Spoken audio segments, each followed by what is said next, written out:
Hi friends, అందరు ఎలా ఉన్నారు? ఈరోజు రొయ్యల పికిల్స్ ఎలా పెట్టాలో నేను చెప్తున్నాను. చాలా ఈజీగా చేసుకోవచ్చు. ముందుగా రొయ్యల్ని శుభ్రం చేసేసుకోవాలి. నేను 1 kg రొయ్యలు తీసుకున్నాను. వాసన పోవడానికి లెమన్ అండ్ సాల్ట్ అండ్ పసుపు వేసి శుభ్రంగా వాష్ చేసుకోవాలి. ఒకసారి నీసు వాసన ఉండదన్నమాట వాష్ చేసుకుంటే. తర్వాత కొంచెం పసుపు, 1 స్పూన్ సాల్ట్ వేసి మొత్తం రొయ్యలన్నిటికి పట్టించాలి. రొయ్యలకి పసుపు సాల్ట్ కలిపి ఉంచాలి ఒక 5 సెకండ్స్.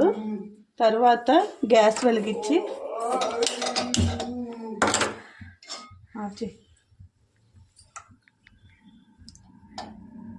అలా ఏమన్నది బాండి వేడెక్కాక రొయ్యలు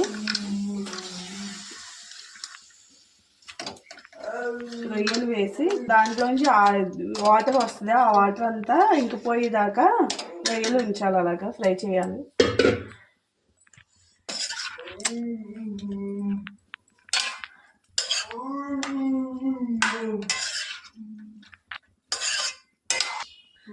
హాయ్ ఫ్రెండ్స్, ఈలోగాను రొయ్యలు ఫ్రై అయ్యేటప్పటికి మనం దాంట్లో వేసుకునే మసాలాలు చూద్దాము. 2 స్పూన్స్ ఏమో అల్లం వెల్లుల్లి పేస్టు, దాంట్లో కావాల్సిన గరం మసాలా. నేను మామూలుగా ప్యాన్లోను దాంట్లోని రోస్ట్ చేసుకున్న 4 యాలకులు, లవంగాలు 6, దాల్చిన చెక్క చిన్న ముక్క, ధనియాలు 2 టేబుల్ స్పూన్, 1/2 టేబుల్ స్పూన్ వేసి బాగా లైట్గా వేయించాక పొడి కొట్టి పెట్టుకున్నాను మసాలా.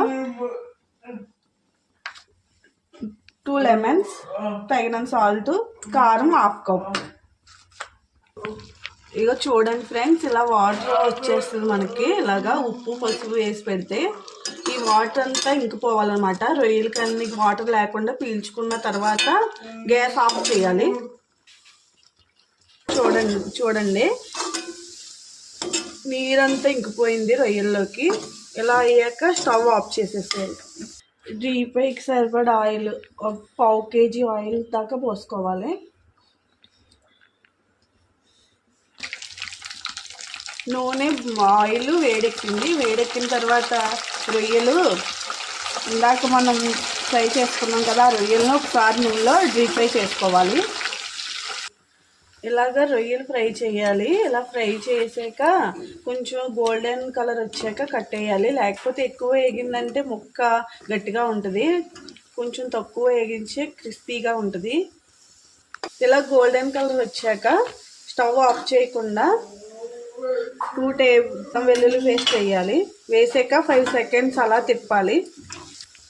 ఇదిగోండి ఇలాగా అల్లం వెల్లుల్లి పేస్ట్ వేసాక 5 సెకండ్స్ వేయించాక మనం స్టవ్ ఆఫ్ చేసేసుకోవాలి. తర్వాత కారం మసాలా ఇవన్నీ చల్లారేక వేయాలి. కొంచెం చల్లారేక దీంట్లో ఇందాక మనం పట్టిన మసాలా, కారం,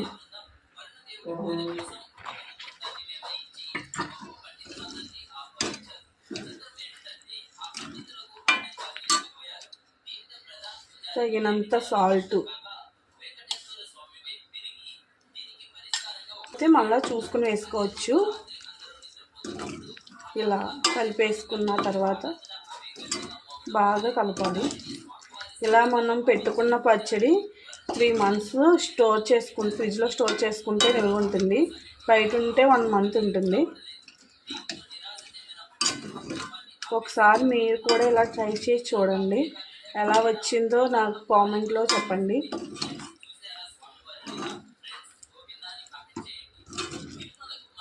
కొంచెం గోరువెచ్చగా ఉంది. పూర్తిగా చల్లారిన తర్వాత లెమన్ పిండుకోవాలి. చల్లారిపోయిన తర్వాత లెమన్ పిండిని వేసేసుకోవాలి. వేసుకున్న తర్వాత దీన్ని ఇలాగే 2 days వదిలేసి 3వ రోజు తింటే చాలా సూపర్గా ఉంటుంది. ఒకవేళ మీకు ఆయిల్ సరిపోతే ఆయిల్ కొంచెం వేడి చేసి చల్లారిన తర్వాత పోసుకోవాలి.